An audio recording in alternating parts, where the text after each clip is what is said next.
Muy buenas tardes tengan todos ustedes. Muchas gracias por la invitación a impartirles esta pequeña ponencia para ustedes. Agradezco el interés que ustedes muestran para, pues, continuar con su formación académica y que nos hayan proporcionado la oportunidad de poderles compartir un poquito de lo que sabemos en esta área. Entiendo que son bastantes estudiantes los que nos van a estar sintonizando el día de hoy, pues vamos a ir avanzando y desarrollando el tema. Gracias por la introducción y bueno, sin más, vamos a comenzar. Voy a comenzar a compartir mi pantalla, pero pues me digan si sí se ve o no la pantalla, ¿sale? Permítanme tanto.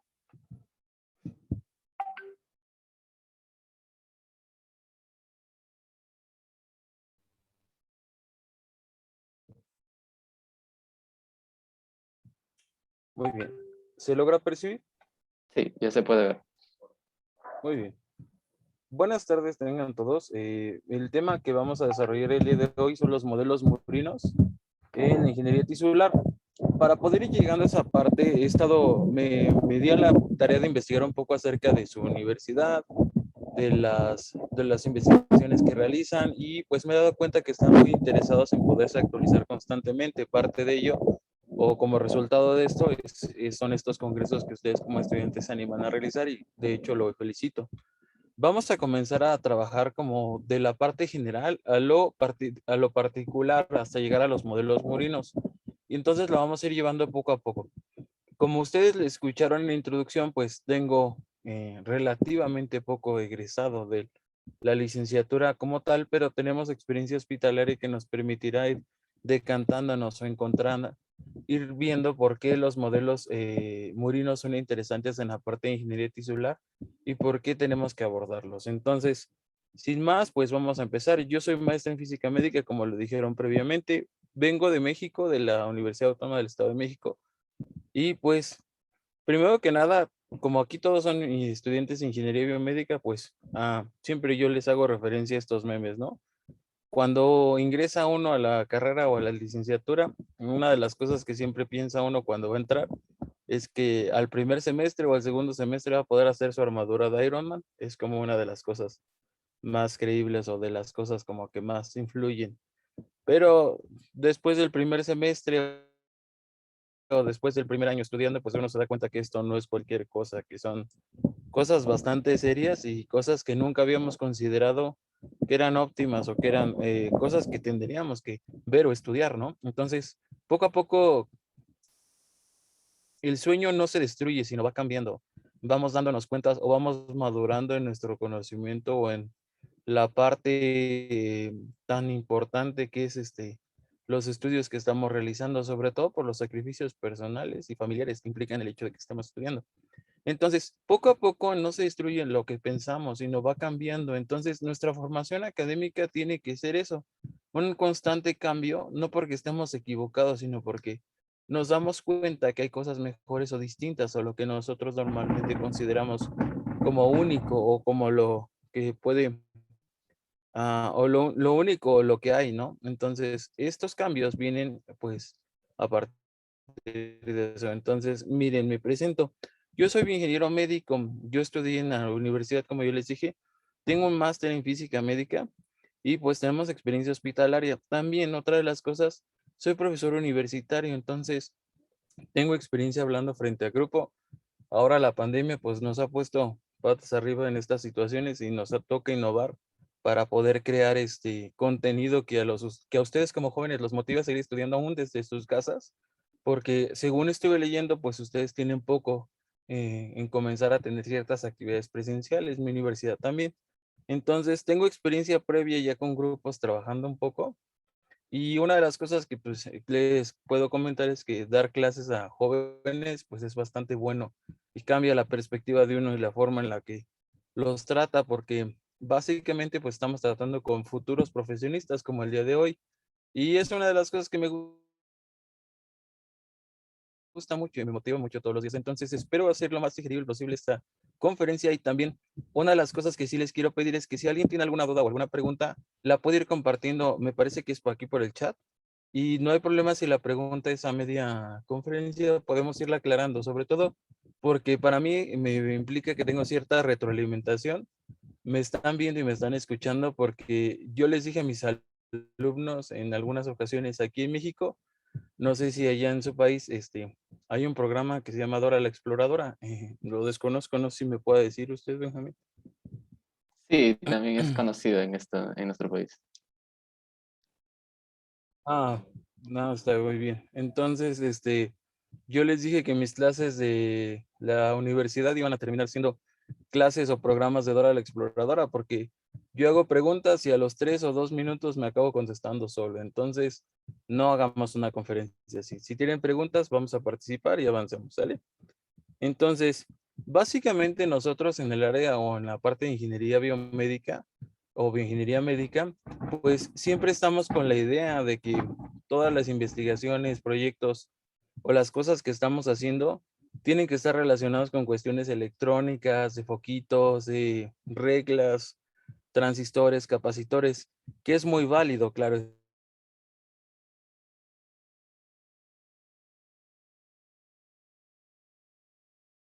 está. De hecho, no está, la forma electrónica es sumamente importante, sobre todo por la situación en la que estamos viviendo, ¿no? El ambiente hospitalario donde vamos, donde esperamos desempeñarnos, ¿no? Sin embargo, pues no hay que cerrarnos al hecho de que todos son, mi tutor dice mucho, no todos son foquitos y lucecitas. Entonces, considerando el hecho de que no todos son focos y lucecitas,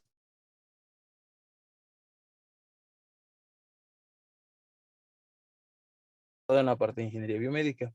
Y entonces para esto yo me hago o siempre utilizo mucho estas ideas. Cuando, por ejemplo, hablamos de ingeniería médica o de ingeniería biomédica, siempre viene la idea de las prótesis o de las órtesis.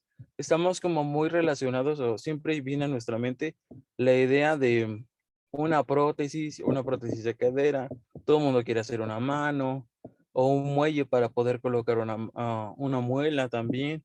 O, por ejemplo, pies, sobre todo todos los alumnos que me toca conocer al principio de las carreras vienen mucho con la idea o con la iniciativa de solamente entrar a la carrera como tal, hacer prótesis.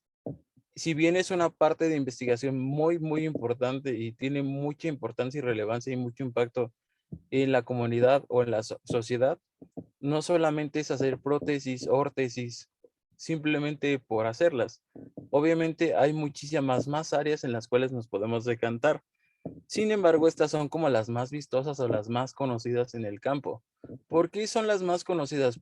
Primero que nada, porque ya hemos tenido algunos ejemplos de los primeros deportistas olímpicos que han estado participando con prótesis, perdón, en las carreras. Ya estamos teniendo también algunos ejemplos como no sé si ustedes conozcan a esta persona que sale en la imagen, se llama Uther y es un creador de órtesis, de una prótesis, perdón, que lee los impulsos miográficos y leyendo estos impulsos miográficos consigue que su órtesis se mueva a voluntad.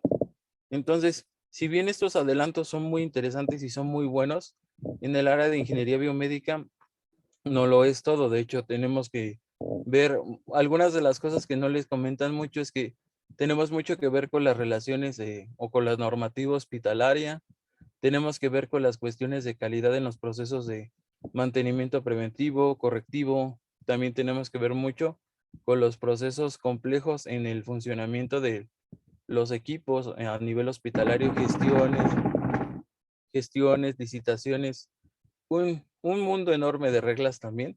Y también hay una parte que es muy importante. Entonces, yo siempre me apoyo de este diagrama de todo donde nos podemos decantar como bioingenieros médicos o como ingenieros biomédicos.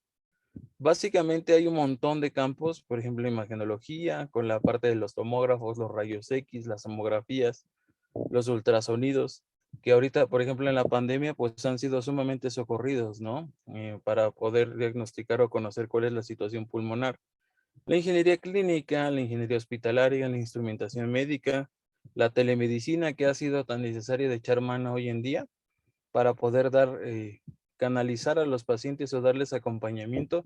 Y también es darnos cuenta que, por ejemplo, la parte de telemedicina no es solamente dar consultas por WhatsApp o por teléfono, incluye o tiene que ver también mucho con cuestiones de infraestructura, normativas, las cuestiones bioeléctricas, la bioinformática, la ingeniería de rehabilitación, como yo lo mencioné previamente, las cuestiones biomecánicas, la robótica médica, que es un campo muy amplio y muy bueno que está innovándose constantemente, la electromedicina y la electrónica médica.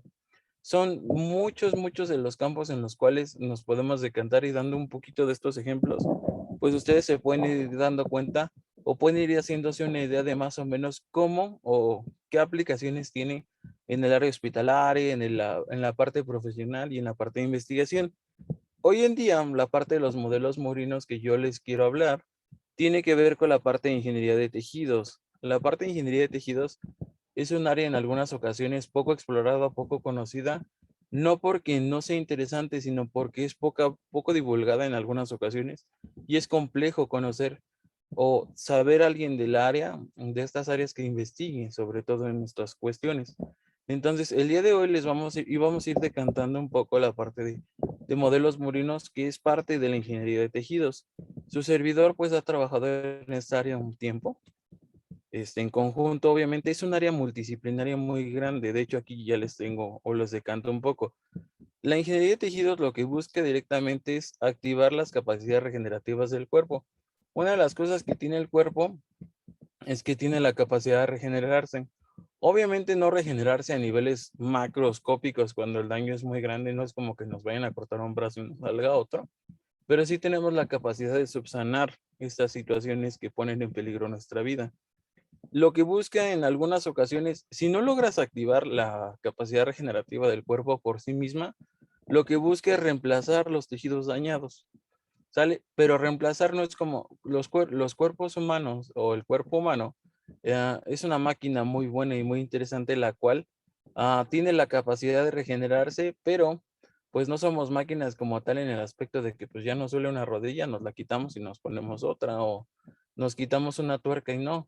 Aunque uno que otro luego anda como si le faltara un tornillo o tuviera un tornillo suelto en la cabeza, pero no es así. Entonces, lo que va a pasar con esto a largo plazo es que los tejidos que buscamos o activar o reemplazar son los músculos, la piel o los huesos. Entonces, aquí les pongo siempre un pequeño ejemplo de un GIF de cómo es que el cuerpo tiene la capacidad de regenerarse a sí mismo. Entonces, esta parte de ingeniería de tejidos lo que busca es esto, siempre activar o reemplazar. Y el reemplazo no es tan fácil como cualquiera lo podría considerar o pensar. Y y para muestra, pues les comparto esto. Aquí en México hay un animalito endémico propio que está ubicado en la Ciudad de México en una comunidad que se llama Xochimilco. Se llama jolote, así tal cual. Y es este animalito que está aquí, incluso sale en nuestros billetes 50 pesos aquí. Este animalito, ustedes dirán, ay, unos dicen que está bonito, otros dicen que está feo, pero en fin, es propio de esta zona y de hecho hay programas ya para cuidarlo y preservarlo. Una de las capacidades que han encontrado con el ajolote o de las características específicas que tiene este animal es que tiene la capacidad de regenerar sus extremidades en el caso de sufrir alguna amputación traumática. Los humanos no somos así, pero obviamente como hemos sido descubierto y hemos descubierto o se han encontrado seres vivos que tienen estas capacidades regenerativas más allá de las que tienen los seres humanos, pues buscamos entender cómo funcionan estos mecanismos. Y entonces la ingeniería de tejidos se decanta no como tal a volvernos a generar un brazo o no volvernos a generar una pierna, pero sí busca activar o disminuir o minimizar los daños que tenemos a nivel tisular. Entonces, si ustedes se dan cuenta, conforme van creciendo, más de una conocida una persona, pues que ya le duele un pie, ya le duele un brazo. ¿Por qué? Porque el cuerpo se está regenerando constantemente. Entonces, este ejemplo, pues me gusta darlo siempre como para considerar no hasta dónde vamos a llegar, porque en un futuro a lo mejor podríamos considerarlo, pero sí algunos de los alcances que tenemos de manera natural o los ejemplos que hay en el ambiente que no o pocas veces son considerados. Ahora bien, la sustitución de algunos de los tejidos del cuerpo humano requieren el uso de unos materiales específicos que son llamados biomateriales. Como tal, pues los biomateriales son sustancias que han sido diseñadas para interactuar con el cuerpo sin generar alguna contraindicación, sin generar algún daño. De hecho, lo que buscan siempre o la finalidad médica que tienen es de sustituir o regenerar ese tejido. Y hay muchísimos ejemplos. Miren, tenemos ejemplos de biomateriales al por mayor. De hecho, hoy en día en el área de ingeniería tisular y en el área médica, tenemos mayor cantidad de biomateriales biocompatibles que hace más de 20 o 30 años. ¿Qué va a pasar? Pues ya tenemos prótesis de titanio, ya tenemos válvulas cardíacas, ya tenemos la sustitución hay muchas enfermedades en las arterias que tienden a romper la íntima y pues ya tenemos prótesis de venas. Tenemos incluso lentes de contacto que son biomateriales totalmente específicos para poder tener una graduación específica, implantes dentales, regeneración, dispositivos para la regeneración tisular y sobre todo también tenemos reemplazos cocleares, ¿no? Entonces, todos estos materiales, si ustedes se dan cuenta, están directamente en contacto con el cuerpo humano, con tejido humano, ya sea hueso, sangre, directamente el ojo o la piel, si ustedes aprecian. Entonces, si ustedes se han dado cuenta en alguna ocasión, a alguno le ha tocado que se coloca algún material, alguna ropa o algún líquido y de inmediato nota una reacción, ¿no? O llega a tener una reacción alérgica a lo que está sintiendo directamente. Entonces, lo que va a pasar a largo plazo es que pues nos estamos dando cuenta que el material no es compatible con nuestro cuerpo, ¿no? No es posible que lo tengamos cerca. En este caso, los materiales o los materiales biocompatibles tienen la capacidad de evitar ese rechazo de parte del cuerpo humano. Entonces, evitando ese rechazo a largo plazo, pues vamos a generar posibles soluciones para sustitución de ciertas necesidades del cuerpo, ¿no? Entonces, aquí hay algunos ejemplos. Ahora, la investigación o la parte de ingeniería tisular se está decantando a una de estas áreas, que son los dispositivos de regeneración o de reparación tisular, que es donde estamos trabajando servidor y su equipo. Es un equipo multidisciplinario el de mi universidad en el cual pues contamos con químicos, con ingenieros médicos, con biólogos especialistas en el área como tal para poder investigar cada uno en sus campos los impactos que tienen sobre la salud y sobre todo en la regeneración en ciertas partes del cuerpo de las investigaciones que estamos realizando. Entonces, si ustedes son un poco inquietos, pues obviamente han estado expuestos a ciertos daños en su piel o en la parte tisular. Si son inquietos, si son muy tranquilos, pues también pueden tener daños porque las úlceras por presión están al por mayor, más ahora que están más tiempo sentados. Entonces, ¿qué va a pasar? Pues a largo plazo, obviamente, hay heridas en el cuerpo humano. Entonces, nosotros nos estamos decantando, o el área donde nos decantamos es la parte de ingeniería tisular en piel. Entonces, como tal, la piel, pues les voy a explicar un poquito. Es el órgano más grande del cuerpo y es una barrera física, química y biológica contra el medio externo. Obviamente, al estar expuesta al medio externo, pues está expuesta a daños, como lo que estamos viendo aquí. Si son muy inquietos, pues pueden tener aquí un pequeño daño, ¿no? Ahora bien, una de las cosas que tenemos que considerar es que está formada por una capa sobre otra de células. Entonces, ¿qué va a pasar? Pues tiene tres barreras una sobre otra, las cuales son desde la parte más profunda hasta la parte más externa, hipodermis, dermis y epidermis. Y entonces, pues la hipodermis, por ejemplo, tiene contacto con los vasos pequeños que la irrigan, mientras que la epidermis es la parte más externa de la piel. Y entonces, pues en el microscopio, si ustedes lo pueden apreciar, si se hacen cortes de la piel, pues la epidermis, la dermis y la hipodermis se puede apreciar así. Obviamente, no es que directamente hagamos un corte y se vea de ese color nuestra piel. Esto es bajo una tinción de hematoxilina diosina y un tratamiento especial que les voy a explicar más adelante, poco a poco. Entonces, ¿qué va a pasar? Pues si ustedes lo pueden apreciar, pues básicamente la piel es el órgano con mayor superficie de nuestro cuerpo, es donde tenemos las glándulas sudoríparas, es donde tenemos nuestro cabello, nuestras cejas, y pues tiene una importancia muy, muy grande, ¿no? Incluso hay cuestiones con la piel que determinan cuestiones étnicas, socioculturales en las comunidades o en las zonas en las que uno vive. Entonces, ¿qué va a pasar con las cuestiones de la piel? Que, pues, como yo ya les dije previamente, la piel puede estar expuesta a heridas o a daños, porque obviamente es una barrera contra el medio externo. Si ustedes, por ejemplo, se han dado cuenta cuando salen a la calle y hace mucho frío, supongamos, y ustedes se salen a la calle, una de las cosas que ustedes sienten es que directamente luego de que les da el viento en la cara, se les enfría, ¿no? Se han dado cuenta. Entonces, esa barrera que yo les mencioné es la que nos está cuidando el medio externo. Entonces, una herida en la piel o una herida en general es la pérdida de la continuidad de la estructura anatómica normal y puede ser causada por dos, o una de dos, o puede ser causada por un traumatismo planeado o no planeado. Por ejemplo, por planeado me refiero que, por ejemplo, alguien lo están operando y eso le están generando un daño, pero está totalmente planeado y controlado, a diferencia de ir por la bicicleta, que se nos atraviese un guagua y nos caigamos, ¿no? Y pues otro problema también es cuando, por ejemplo, hay disfunción vascular por cuestiones de que, por ejemplo, hay enfermedades crónico-degenerativas, hay cuestiones de postura. Por ejemplo, alguno de aquí debe de conocer a alguna persona que lleva años postrado en cama y ya tiene úlceras por presión. O alguno de ustedes debe de conocer a alguna persona que ya perdió un pie, ¿no? O perdió un dedo o perdió parte porque tiene diabetes, ¿no?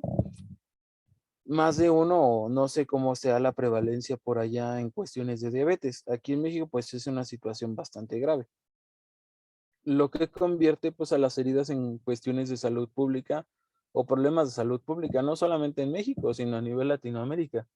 Más de uno ha conocido o sabe de ciertas situaciones que emplean o que pues una herida se complica al grado de que pone en peligro o en riesgo la vida de las personas, ¿no?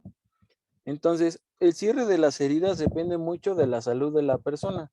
Ahorita, por ejemplo, ustedes que son muy jóvenes, si se hacen un rasponcito, pues es rápido o les cierra más rápido comparado con su abuelito. Quiero pensar, ¿no? A menos de que su abuelito se vuelva, ¿no? Ahora bien, las heridas tienen tres etapas, ¿no? La parte aguda, proliferativa y de maduración. En la parte aguda lo que busca directamente es que se inflame para evitar para que pare de sangrar. Posteriormente, en la parte proliferativa, busca rellenar el agujero o la zona donde se dañó con tejido de granulación. Y la parte de maduración es la colocación de matriz extracelular, o sea que vaya terminando de cerrar y haciendo más sólida el cierre de la herida, ¿no? Entonces, esto a largo plazo, pues obviamente, como ya les mencioné, este es el cierre de una herida normal, ¿no? De una persona sana, sin problemas.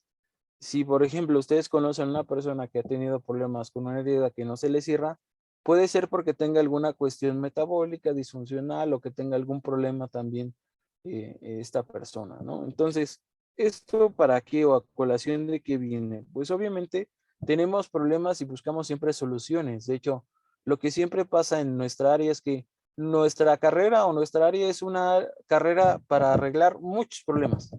O sea, directamente quien se va a ir al hospital se va a dar cuenta de que, por ejemplo, van a encontrarse con muchos problemas y nuestro trabajo como tal es encontrar soluciones. No decir, es que eso no me toca a mí. Bueno, aunque algunos lo dicen.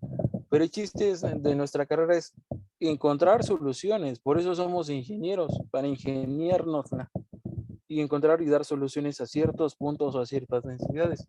En este caso, pues las heridas es nuestro problema y los biomateriales son lo que viene a dar como parte de la solución.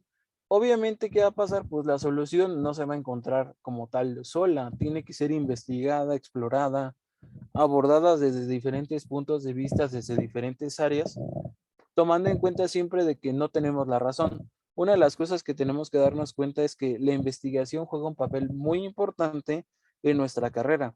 De hecho, si ustedes se dan cuenta, el paradigma de lo que hemos estado viviendo durante esta pandemia ha ido cambiando conforme ha ido avanzando las investigaciones científicas de muchas otras áreas. Por ejemplo, aquí en México ciertos medicamentos ya no se permitieron que se prescribieran porque las investigaciones descubrieron que no aportaban algún beneficio a lo largo de los pacientes. También, por ejemplo, en otros pacientes o en otras, en esta misma área nos hemos ido dando cuenta que ciertas cosas ya funcionan. Por ejemplo, al principio de la pandemia se consideraba que solamente tomando una placa anteroposterior de tórax, con eso podríamos tener un diagnóstico completo de la situación pulmonar del paciente. Ahora, conforme ha ido avanzando la pandemia y esta situación, nos hemos dado cuenta que pues no es así, que es necesaria una tomografía axial computarizada con la finalidad de conocer el daño total de esta misma, de las lesiones tisulares a largo plazo de los pacientes. Entonces, como se dan cuenta, las soluciones tienen que ir cambiando y van madurando conforme va avanzando, conforme se va investigando. Como tal, no podemos decir que hay errores, sino que como tal lo que estamos haciendo, lo que estamos viendo, es lo que consideramos la respuesta correcta con la información que tenemos en este momento. A largo plazo podemos darnos cuenta, no, pues es que estábamos mal, pero en su momento no sabíamos que estábamos mal porque pues eran los datos que teníamos. Entonces, una de las cosas que tienen que considerar es que la investigación juega un rol muy importante en nuestra área. Entonces, tanto en la ingeniería de tisular como en el resto de las partes o de las áreas donde se puede decantar un ingeniero biomédico. Quedado claro esta parte, pues la búsqueda de soluciones en muchas ocasiones en las universidades, pues se va a ver limitada por tres cosas. Una, que no haya suficientes acceso económico, que no haya infraestructura o que no haya personal que conozca o que no sepa enseñar. ¿Sale? Es una de las cosas que no solamente pasa en México, creo que pasa en toda Latinoamérica, estas situaciones. Entonces, una de las cosas que podemos hacer para poder sobrepasar o sobrellevar toda esta situación o todos estos ejemplos a largo plazo, pues primero que nada es formarnos constantemente. Hoy tenemos pues la biblioteca más importante del mundo, que es el Internet, y pues tenemos un montón de dispositivos como estos que son supercomputadoras, pero pues a veces nada más los usamos para ver memes de gatos, ¿no? Que no está mal, claro está, pero podemos aprovecharlo a largo plazo en más cuestiones más constructivas. Entonces, considerando esto, pues lo que están haciendo ahora, pues es muy bueno, ¿no? Estamos aprendiendo. Entonces, regresando un poco al tema, la parte de los ingresos, del personal y de la infraestructura, pues a veces, muchas veces limita las investigaciones que vamos a realizar a largo plazo. Sin embargo, la investigación en los modelos murinos tiene un punto medio que permite o hace asequible la investigación de ciertos fenómenos en animales o ciertos fenómenos comparativos entre animales y humanos. Una de las cosas que tenemos que considerar es que, por ejemplo, los modelos murinos son animales totalmente en un ambiente totalmente controlados de diferentes razas, de diferentes, dependiendo de lo que tú quieras simular. Una de las situaciones o de las cosas que pueden hacer los ratones o los roedores es que pueden simular ciertas situaciones de enfermedad o ciertas situaciones que impliquen un tratamiento. Entonces, obviamente, por ejemplo, si nosotros quisiéramos investigar si un material o un biomaterial funciona, pues no vamos a ir y le vamos a hacer un agujero a una persona en su pie, ¿no? Para ver si cierra o no, o sí. No es como lo más viable. Entonces, ¿qué va a pasar? Pues obviamente, si en algún punto llegamos nosotros a preguntarnos, ¿le hacemos un agujero para ver si funciona? Pues estamos todavía en una parte que nos estamos brincando muchas etapas. La investigación en modelos morinos, en modelos o en cuestiones biológicas, tiene muchas etapas. Primero que nada, tiene la etapa que es la parte completamente teórica. Luego tiene la parte in vitro, que es la utilización completa de células en ambientes controlados para la comprobación de la hipótesis del funcionamiento. Si algo no ha pasado por una etapa in vitro, es muy difícil que pase un modelo en vivo. Entonces, hay que considerar esto como paso primordial, ¿no? Para que podamos llegar a la utilización de modelos murinos, tenemos que considerar que ya ha pasado o ya hay pruebas fehacientes o estudios previos completamente avalados por organismos científicos internacionales de que las pruebas in vitro, perdón, han funcionado y están presentando buenas soluciones. De otra forma, de nada sirve que estemos trabajando con modelos murinos. Dejando claro esta parte, pues viene la parte in vivo. La parte in vivo, pues obviamente lo podemos traspolar al trabajo con modelos, pueden ser modelos de roedores, pueden ser, sobre todo se emplean muchos roedores. Ya también hay modelos in ovo, se llaman también, que son modelos hay ciertas investigaciones o ciertas patologías que se investigan con modelos de ovíparos. Entonces se utilizan huevos en ciertas condiciones, con ciertas especificidades. O también tenemos los modelos in vivos con modelos murinos, como los que estamos viendo aquí, ¿no? Entonces, en los modelos murinos tenemos un montón, hay una amplia variedad de razas de animales y específica, hay razas específicas para ciertos experimentos, para ciertas situaciones, pero una de las cosas que tenemos que dejar siempre muy en claro es que pues podemos tener ratas, roedores o hámster, o ratones, perdón, que primero que nada, lo primero que vamos a encontrar la diferencia es que la diferencia, bueno, aquí en México hay ratones que luego salen en el drenaje o las ratas, entonces no sé si allá sea una situación que llegue a pasar, pero no vamos a ir a la alcantarilla a agarrarnos un ratón y le vamos a hacer experimentos al ratón, obviamente no. Una de las cosas importantes a considerar es que, por ejemplo, pues no vamos a tener o no vamos a trabajar con los ratones de la alcantarilla o del campo. Son ratones cuya raza específica han sido creados como tal con este fin. Tienen condiciones de vida específicas, tienen cierta carga de ADN, tienen ciertas características tisulares, de piel, de ambiente, los cuales los van a decantar para ciertos modelos. De razas, pues hay un montón, ¿no? Tenemos los CD1, los Valpses, los C57 BLC, las ratas Wistar, los hámsters afganos, en fin, hay muchísima variedad en torno a esta situación de los modelos. Una de las cosas que tenemos que tomar en cuenta es ver qué es lo que queremos realizar o comprobar. Considerando esto, pues obviamente vamos a proponer el modelo tisular o proponer el animal que vamos a estar utilizando, ¿no? O empleando. Considerando esto, pues obviamente, pues tenemos, como ya les dije, ratas de tipo Wistar, ratones CD1, hamsters, y obviamente una de las cosas que siempre tengo y siempre pongo de manifiesto cada vez que vamos a hablar de animales en el laboratorio, una de las cosas es que siempre se tienen que seguir las normas oficiales. Aquí en México hay normas oficiales para el manejo de animales. En su país tiene que haber normas también para el manejo y la experimentación con animales. Sobre todo porque, primero que nada, pues estamos trabajando con un ser vivo. Segundo, tenemos que considerar el hecho de que las investigaciones que se van a realizar tienen un mayor beneficio y no una maleficencia.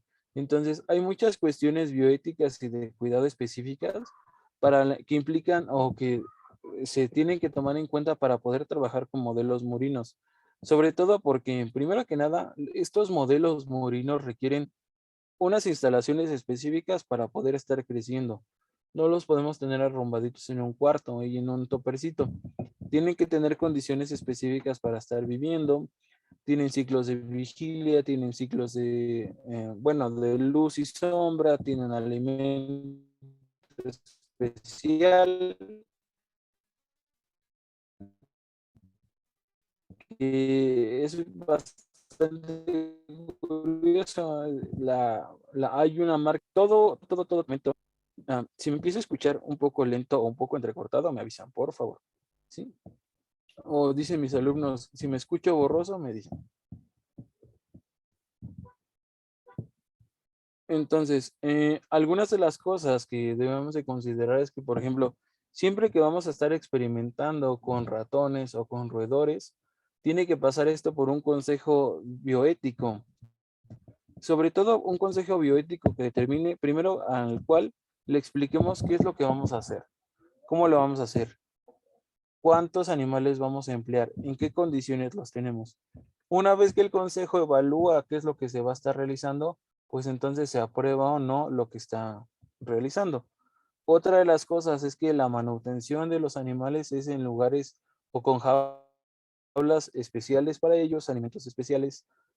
Como ya lo dije previamente, ciclos de luz y obscuridad, instalaciones o lugares también y ciertas consideraciones. Por ejemplo, no puedes tener aunque sean roedores, no puedes tener, por ejemplo, en un mismo lugar ratas y ratones, porque de cierto modo las ratas se consideran depredadores de los ratones y entonces los ratones se estresan también. Entonces, en nuestro caso, nosotros hemos estado trabajando mucho con ratones CD1 y VALC y pues, por ejemplo, nos hemos dado cuenta que tienen ciertas características específicas en cuanto a temperamento, comportamiento, manipulación, tiempos, pero pues en general pues implican muchos cuidados, pues son animales un poquito demandantes en el aspecto de que, por ejemplo, tienen que tener condiciones ideales porque de otra forma pueden tener problemas a largo plazo y pueden estar sufriendo de manera innecesaria.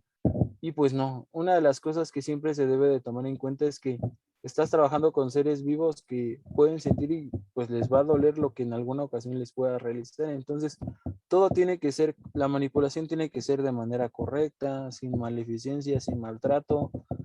Son animales muy nobles, que una de las cosas que nos debemos de dar cuenta, y pues obviamente pues ahorran en cuanto, en cierto modo, comparado con un estudio en humanos, ¿no? Entonces, nada puede pasar a experimentarse en humanos o ser probado en humanos si no ha pasado por una batería de pruebas previas que comprueben que no le van a hacer daño a largo plazo, ¿no? Esto no quiere decir que, por ejemplo, pues agarraron y le pusieron una caderita, una prótesis, una caderita de titanio chiquitita a un ratoncito, pero sí hemos visto investigaciones que trabajan con biomateriales muy interesantes. Entonces, aquí hay algunos ejemplos de las cuestiones más actuales de modelos murinos que emplearon o de investigaciones que emplearon modelos murinos. Son del 2015 para acá. Y pues, por ejemplo, ellos trabajan con hidrogeles, ¿no? En estas, algunos trabajan con electroestimulación, otros con hidrogeles, otros con ciertas plantas específicas, y todas estas investigaciones son de muchas partes del mundo, ¿no? Entonces, por ejemplo, en el 2015 Engel trabajó con hidrogeles ricos en matriz extracelular en ratas de una raza que se llama Sprague Dowling, con 1, 2 y 3 semanas de edad. Al final, en su investigación descubrieron que no hubo cambios. Ellos generaron una herida en la parte posterior del animalito y la probaron, la trataron con hidrogeles y se dieron cuenta a largo plazo de que, por ejemplo, la herida no cerró tan rápido, pero se debía a que el hidrogel, pues, tenía mucha solubilidad o era muy fácil de que se disolviera, ¿no? Ahora, por ejemplo, en el 2017 trabajaron con lo llamaron un mini yeso de electroestimulación endógena. Si ustedes recuerdan, cualquier cosa endógena es de origen propio del cuerpo. Entonces, ellos generaban o captaban electricidad propia del cuerpo y la aplicaban en una herida generada previamente con un diámetro de 8 milímetros durante 7 días y descubrieron al final que la curación de las heridas se dio más rápido comparada con las que no fueron tratadas. Dowling, por ejemplo, perdón, Body, es que es afgano, por eso cuesta un poco pronunciarlo. Estas personas que son afganos trabajaron con una planta que se llama Fumaria Bayanti, perdón, y esta es una planta que tradicionalmente se utilizaba en la cultura afgana para el cierre de heridas. Lo que ellos hicieron es solubilizarlo en polietilenglicol y lo colocaron en heridas de 225 milímetros cuadrados en ratas Wistar. Entonces descubrieron que esa planta con ese hidrogel cerraba mejor o mostraba mejor repitalización comparada con las que no recibían tratamiento como tal. Ahora bien, aquí también yo agregué un estudio que es un estudio in vitro. Es un estudio in vitro de Alonso y colaboradores del 2020 y lo que ellos utilizaron es que al polietilenglicol le agregaron quitosano, que polietilenglicol es una cosa y quitosano es otra que se utiliza mucho en los hidrogeles, pero lo que hay una teoría de que abarca que el quitosano da propiedades antimicrobianas, entonces a un hidrogel, o sea, evita que proliferen los microbios. Entonces, utilizaron fibroblastos dérmicos para comprobar si era cierto cuando agregaban el quitosano al polietilenglicol y descubrieron que sí, que tiene actividades antimicrobianas y obviamente eso mostró buenas propiedades de biocompatibilidad. Por esto es un modelo completamente in vitro, no es in vivo, pero las características que encontraron en este hidrogel pueden ser empleados en algún modelo murino a largo plazo con estas especificaciones. Entonces, considerando esto, estos son algunos ejemplos de los modelos murinos que pasaron por consejo bioético, siguieron las normas de crianza y obviamente pues tiene ciertas características. Incluso las revistas científicas hoy en día te van a solicitar para publicar investigaciones donde abarques tú modelos murinos, van a estar solicitando específicamente la autorización de tu consejo de bioética. Una, y la otra, te van a estar pidiendo que no haya maleficencia en el uso de animales. Sobre todo porque ya no puedes utilizar un número muy grande de animales o de manera indiscriminalizada, porque obviamente tienes que ser conciso para obtener resultados con la menor cantidad de animales para generar la menor cantidad de daño a largo plazo si no se llegasen a aplicar las normas bioéticas ni el del cuidado de los animales. Yo iba a decir los pacientes, pero no, son los animales. Entonces, hasta aquí, no sé si hay alguna pregunta, pero vamos a avanzar. ¿Y por qué nos sirve trabajar con animales, no? O sea, ¿para qué lo vamos a hacer si ya vimos una herida en piel y ya se la aplicamos y dijimos, no, sí cerró? Pues, ¿qué va a pasar? Pues una de las cosas que tenemos que considerar es que, pues obviamente nosotros vamos a dar un tratamiento y pues al final se van a sacrificar a los animalitos porque los animalitos no pueden continuar con las condiciones de vida porque en muchas ocasiones implicó la manipulación de su estatus de vida, mucho estrés en algunas ocasiones. Entonces, lo que se hace para que estos animales no sufran a largo plazo es un sacrificio por sustitución de O2, donde el animalito de manera controlada se sustituye el oxígeno por dióxido de carbono y lo primero que hace el animalito es dormirse y una vez que se durmió, pues ya no despierta. Pero es de manera controlada, totalmente considerando el hecho de que pues el animal si no se sacrifica de manera correcta va a sufrir y entonces es una forma de sacrificar al animal lo más indolora posible comparado con otros modelos que se han utilizado previos o antes de considerar las cuestiones bioéticas en los modelos. Una vez que tú hiciste el sacrificio y el tratamiento, pues vas a obtener una necropsia o una muestra del tejido que trataste, ¿no? Supongamos que estuviste aplicándole medicamentos para alteraciones cardíacas, ¿no? Entonces vas a hacer una necropsia para obtener el tejido a donde fue tu target, ¿no? O donde estabas buscando tú los cambios, ¿no?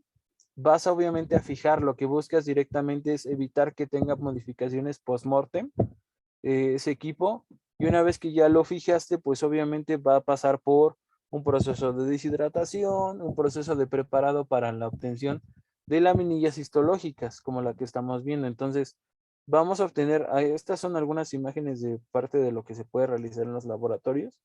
Este es un trabajo con parafina, se deshidrató previamente la muestra de tejido tisular, se embebió o se hundió o colocó con parafina para obviamente posteriormente con un microtomo, realizar cortes milimétricos o muy delgados para obtener muestras histológicas como las que vimos previamente. Entonces, son algunos de los datos que puedes obtener. Entonces, a largo plazo, por ejemplo, una vez que tú obtienes muestras histológicas, pues puedes utilizar tinciones específicas para ciertas patologías, para ciertas estructuras morfológicas, para ciertas cuestiones que tú quieras ver específicamente en el microscopio. Entonces, por ejemplo, en el microscopio vamos a estar viendo estructuras celulares completamente que ya fueron colocadas en una laminilla y pueden ser procesadas por Image Pro, que es un software, o Image que es un software de acceso libre de la paquetería de Java. Vamos, no hay límites en cuanto a lo que puedes realizar una vez que tú ya obtuviste muestras histológicas para comprobar. Obviamente tienes que tener ciertos puntos de referencia para ver si hay cambios en la morfología, en la distribución, en la densidad de la piel o muchas otras cosas a largo plazo. Entonces, obviamente los roedores nos permiten obtener imágenes no solamente histomorfológicas, también permiten obtener imágenes moleculares. De hecho, hoy en día mucha de la investigación que se realiza para cuestiones del cáncer y para cuestiones de radiofármacos, para cuestiones de targets o, por ejemplo, pues si ustedes se recuerdan, o bueno, los radiofármacos no es otra cosa más que un radioisótopo con un radiofármaco. Entonces yo siempre pongo el ejemplo de que el fármaco es el carro que va a llevar el radioisótopo al target o al lugar, ¿no? Entonces, lo que va a hacer es que es un pequeño taxi que tiene especificidad en esa área. Entonces, por ejemplo, se utiliza mucho el flúor 18 que tiene afinidad en los receptores de glucosa y con esos podemos detectar los centros con alto consumo metabólico y así podemos detectar neoplasias. Por ejemplo, se utiliza el RDG con el Tecnesio 99 con RGD para poder encontrar lugares donde están dando procesos angiogénicos, para conocer si está habiendo generación de tumores en esas áreas. vamos, que podemos obtener un montón de cosas, pero no podemos inyectarle un radiofármaco a un humano a menos de que ya haya sido probado antes. Ha habido ejemplos de cuestiones que no se probaron en humanos antes de poderlas inyectar y generaron daños. Por ejemplo, hubo un tiempo que se utilizó torio para, como medio de contraste para las tomografías o para ciertos estudios con rayos X, y el torio se descubrió a largo plazo que generaba problemas de malformaciones en fetos. Entonces, ¿qué pasó? Pues obviamente ahí falló, por ejemplo, un poco más de investigación previa. Entonces, hay cuestiones que se tienen que ir investigando y se tienen que ir viendo, y los modelos murinos apoyan mucho a solventar o a poder sostener una hipótesis previa para el uso en humanos. Entonces se pueden obtener imágenes de rayos X, imágenes moleculares como la que aquí les estoy colocando, que es un área de captación en tumores con un radiofármaco, o imágenes histológicas como la que podemos apreciar en esta imagen. Entonces, hasta aquí no sé si hay alguna pregunta o alguna duda.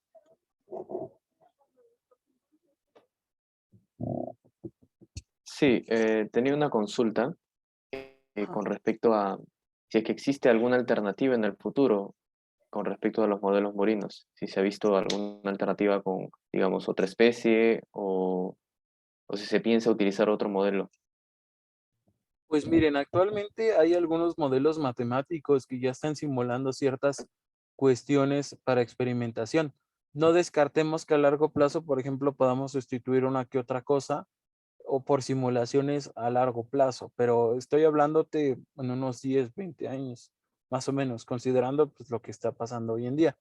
Pero hay situaciones o procesos biológicos que no vas a poderlo sustituir o no lo vas a poder ver en una computadora. Entonces, a lo mejor disminuirías la Z o tendrías mejor tecnología para evitar el uso de más animales de los que sean necesarios para la comprobación de la teoría, pero sí va a ser necesario todavía o implicaría mucho, o sería mucho riesgo no probar algo previo a la implantación en cuerpo o en humanos. Entonces, alternativas en cuanto a Muchas especies, gracias. o a lo mejor ciertas mutaciones o ciertas especies.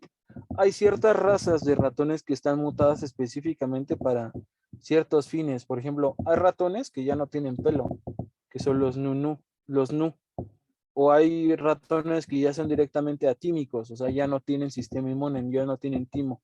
Entonces son modificados son doble nu o knockout se les llama, que son ratones completamente sin pelo, sin timo, y que obviamente exigen condiciones específicas para poder probar los modelos, ¿no? Entonces, puede haber modificaciones genéticas a largo plazo para generar ratones que tengan ciertas especificidades. De hecho, hay algunos investigadores que han trabajado con la modificación de la bioluminiscencia de ciertos animales marinos en las biomoléculas y las agregan en ratones, y los ratones brillan bajo cierta luz o cierto color.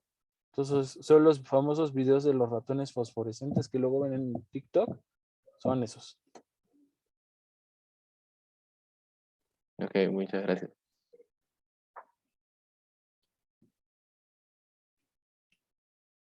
Y pues bueno, yo como profesor también tengo una iniciativa propia para divulgar y trabajar. En su momento, cuando la generé o la fundé, pues consideraba que el alcance que podríamos tener como investigadores y como profesores, pues solamente se iba a limitar a mi área geográfica de México, pero pues me he dado cuenta que no. Entonces, les comparto, tenemos un proyecto personal que se llama Alumnos Universitarios MX, es propio. Hacemos divulgación, parte de la investigación que vamos realizando o cuestiones de metodología o de investigación, pues las vamos divulgando ahí. Estamos en Facebook y en Instagram, y pues hacemos divulgación de la ciencia en esa plataforma. Se llama Alumnos Universitarios MX porque, como yo le dije previamente, pues yo doy clase aquí en México, entonces nunca consideré que fuéramos a ser escuchados por alumnos de otros países. Entonces, a lo mejor a largo plazo, a lo mejor nada más lo dejamos como alumnos universitarios mundiales o algo así. Si sale un ovni, pues ya le cambiamos el nombre, ¿no? Pero pues, si ustedes quieren seguirnos, pues adelante, ahí hacemos divulgación y pues podemos pasar a las preguntas si alguien tiene alguna pregunta. Gracias por su atención. Preguntas al profesor y pues el profesor soy yo. Entonces, adelante, los escuchamos.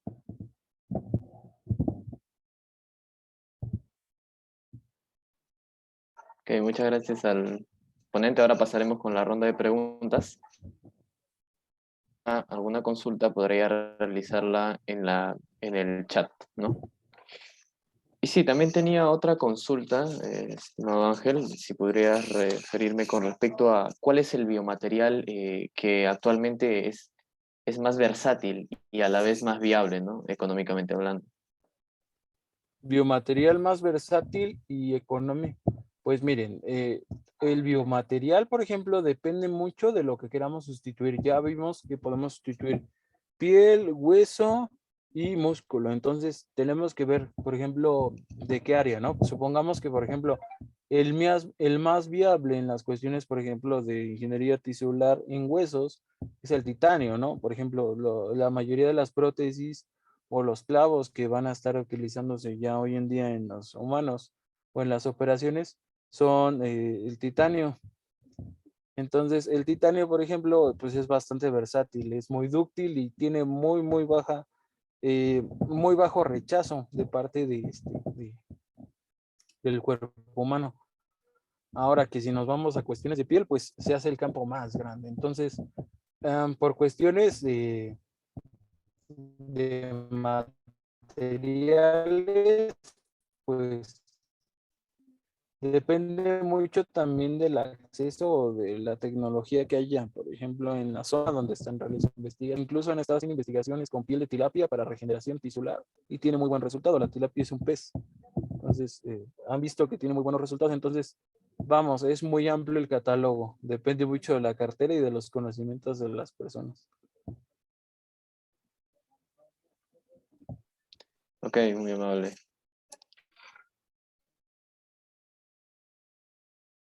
Bien, recordarle a todos los asistentes que la asistencia ya se ha enviado por el chat, así que podrían comenzar a rellenarla y también realizar si es que tuvieran alguna otra duda.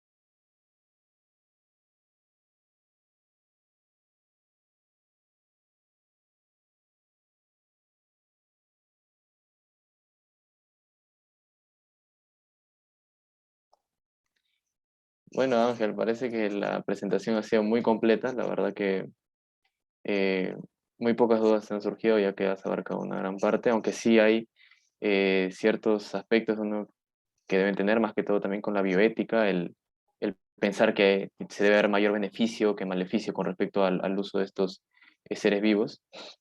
Y, y, y eso, bueno, más bien agradecerte por haber realizado esta conferencia magistral que ha sido de eh, muy provechosa para todos nosotros y, y realmente estamos muy agradecidos por haberte tenido el día de hoy.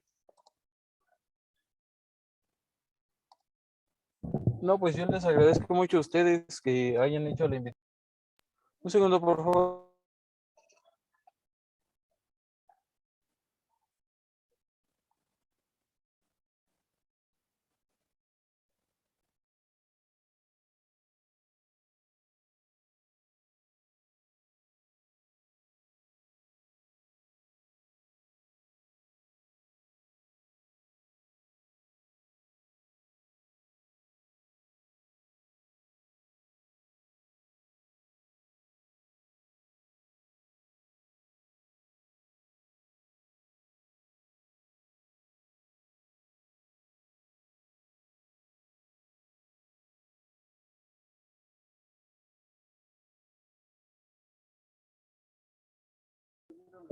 Una disculpa, un poquito de interferencia. No, yo les agradezco mucho también la invitación.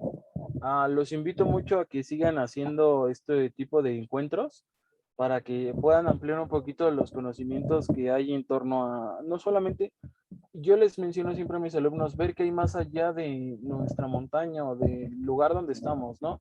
Y esto sirve mucho para ampliar tanto para mí como para ustedes, para poder incentivar más la investigación, el conocimiento y pues sobre todo la experiencia de ver qué más hay fuera de nuestra universidad y lo que están haciendo. Sigan trabajando así, van muy bien y pues los felicito mucho. Gracias a los organizadores y pues gracias por la invitación a todos ustedes.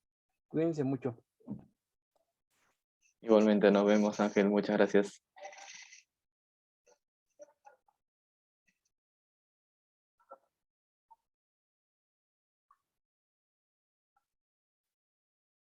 Bien, de esta manera hemos concluido nuestra ponencia del día de hoy. No sin antes recordarles que ahí todavía tienen la asistencia para que puedan rellenarla y despedirnos de esta sesión que tenemos y esperar para que puedan también estar presentes en el día de la clausura. Muchas gracias con todos ustedes. Se despide Benjamín Miguel Incio Saldaña y muchas gracias a todos.